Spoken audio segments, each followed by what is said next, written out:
Bab 16 Peristiwa Malam Itu. Setelah berpisah dari Indra di kafe privat, Andre tidak ingin membuang waktu lebih lama lagi. Dengan sisa rasa syok yang berubah menjadi gairah kemenangan, ia buru-buru merogoh ponselnya di dalam mobil untuk menghubungi Tristan Bratadikara. Sementara itu, di penthouse apartemen mewahnya, Tristan sedang duduk termenung di tepi ranjang. Suasana kamarnya temaram, namun pikiran pria itu justru sedang melayang jauh, mengingat kembali momen manis sekaligus mendebarkan bersama Ananda tadi siang. Sepasang netranya menatap kosong ke arah lantai, sementara jemarinya perlahan terangkat meraba bibir bawahnya sendiri. Di sela rasa perih akibat luka gigitan yang mulai mengering, Tristan tersenyum seorang diri. Ia seolah masih bisa merasakan dengan jelas betapa manis dan lembutnya belahan bibir Ananda yang sempat ia lum 4T dengan rakus tadi siang. Dert, dert. Lamunan indahnya seketika buyar saat ponsel di atas nakas bergetar nyaring. Tristan berdecak kesal. Kerutan dalam langsung tercetak di dahinya begitu melihat nama Andre tertera di layar. Sebenarnya ia merasa teramat malas untuk menjawab panggilan dari pria itu. Namun, detik berikutnya, Tristan tersentak saat teringat akan perintah mutlak yang ia berikan pada Andre tempo hari untuk menemukan keberadaan si itik buruk rupa dalam waktu singkat. Ia ingin melihat, apakah pria itu benar-benar mencarinya atau hanya berniat membual. Tristan menggeser tombol berwarna hijau ke kanan, lalu menempelkan ponselnya ke telinga tanpa mengeluarkan suara sedikitpun. Di seberang telepon, Andre menghembuskan napas lega begitu panggilannya diangkat, walau ia mendadak diserang rasa gugup yang luar biasa akibat keheningan dingin dari sang bos besar. Halo, Tristan, Aku sudah mendapatkan kabar yang sangat valid mengenai si itik buruk rupa. Aku ingin hari ini juga kita bertemu untuk membahasnya. Ujar Andre dengan nada bicara yang meyakinkan. Seketika, sebuah senyuman lebar terukir di wajah tampannya Tristan. Ia tentu saja ingin tahu seberapa jauh dan seberapa akurat hasil penemuan Andre soal si itik. Apakah pria ini benar-benar sudah melacak identitas asli Ananda?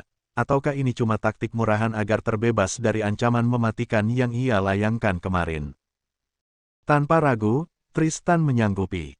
Ia memberikan alamat sebuah restoran mewah dan terkenal di pusat kota Jakarta untuk menjadi tempat pertemuan mereka malam ini juga. Malam harinya, jam menunjukkan pukul 8. Andre dan Indra telah tiba lebih dulu di restoran mewah yang dijanjikan.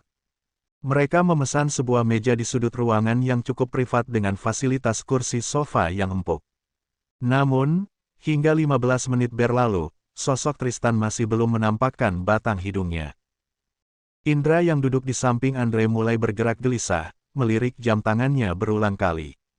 Dre, lo yakin si Tristan bakalan datang? Kok jam segini belum muncul juga? Bisik Indra cemas. Yakinlah, Dra. Tenang aja, sahut Andre mencoba menenangkan diri sendiri, walau keringat dingin mulai membasahi pelipisnya. Ini adalah informasi yang paling dia harapkan selama 6 tahun lamanya, mencari keberadaan si itik. Dia gak mungkin ngelewatin malam ini gitu aja. Keduanya kembali menyandarkan tubuh di kursi sofa dengan perasaan yang campur aduk dan gugup yang kian merayap. Tak lama kemudian, suasana di dalam restoran mewah itu mendadak berubah menjadi sedingin es. Langkah kaki tegap yang berbunyi stabil terdengar mendekat. Orang yang mereka tunggu-tunggu akhirnya tiba. Begitu melihat sosok pria yang melangkah anggun itu, Andre dan Indra seketika menegakkan posisi duduk mereka.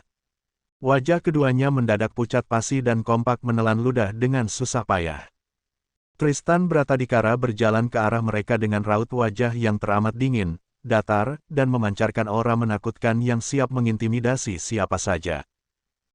Tanpa menyapa atau mengumbar senyum, Tristan langsung mendudukkan diri di kursi tunggal restoran, tepat berhadapan langsung dengan Andre dan juga Indra.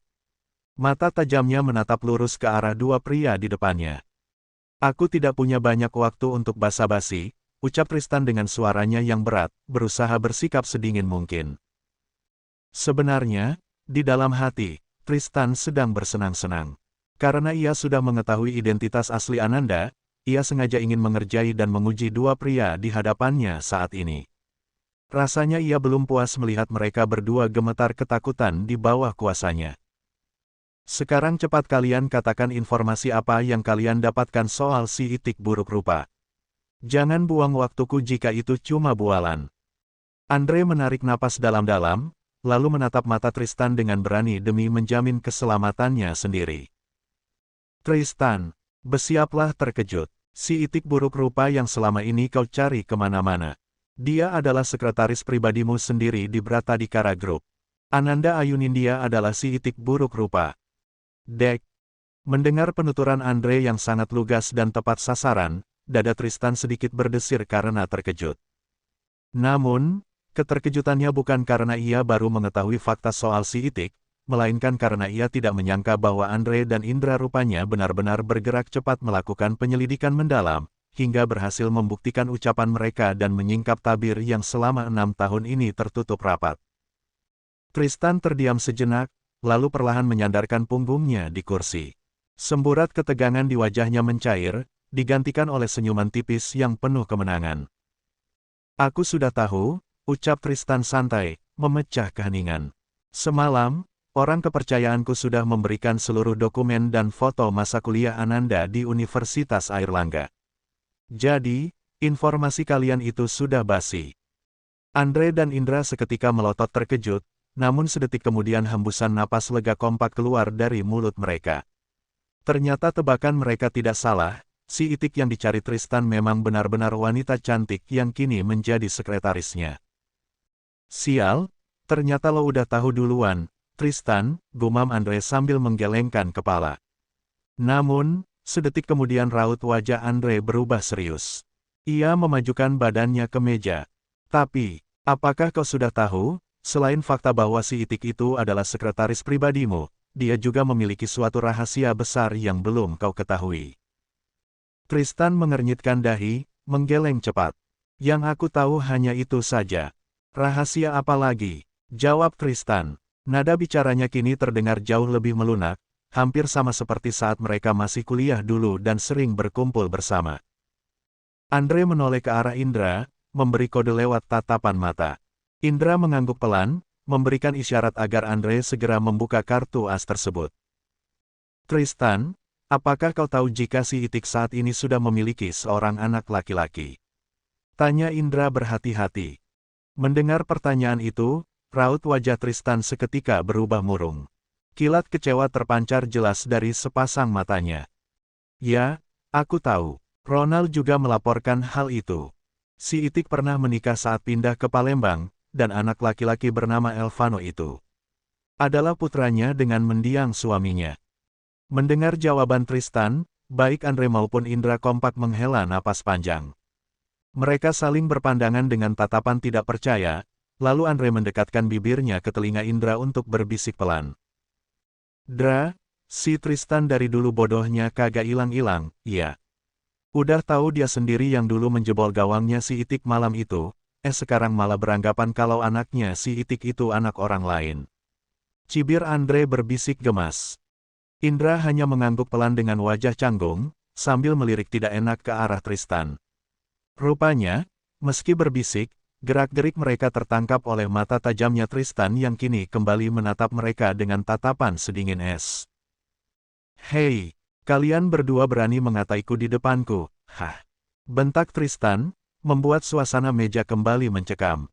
Ingat, semua kerumitan ini terjadi gara-gara ulah bajingan seperti kalian berdua, 6 tahun lalu. Harusnya gue sudah kirim elo berdua ke neraka.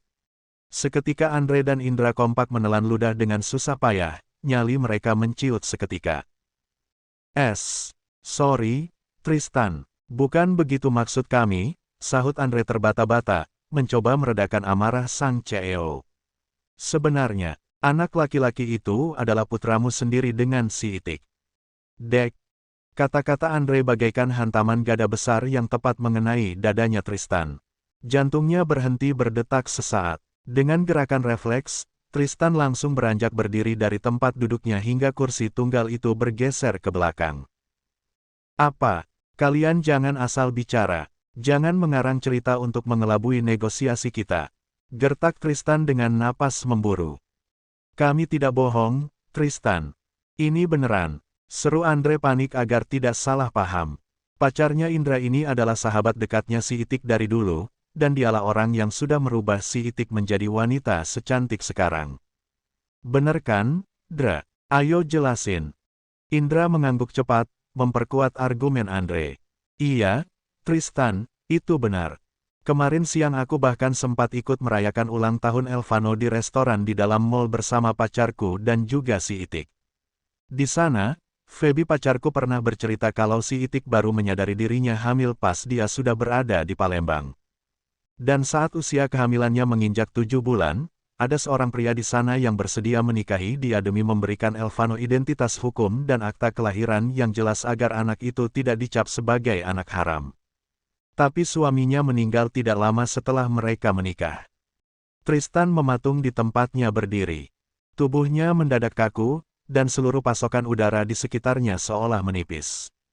Pikirannya berputar hebat, mengingat kembali malam terkutuk sekaligus berharga 6 tahun yang lalu di Hotel Permata. Jadi peristiwa malam itu telah membuat si Itik hamil. Tanya Tristan dengan suara yang bergetar hebat, menatap kedua temannya dengan pandangan kosong tak percaya.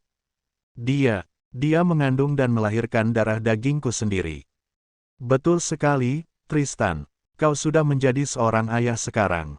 Dan Elvano, bocah laki-laki itu adalah putra kandungmu, jawab Indra mantap, menginformasikan kebenaran yang paling nyata malam itu. Bersambung.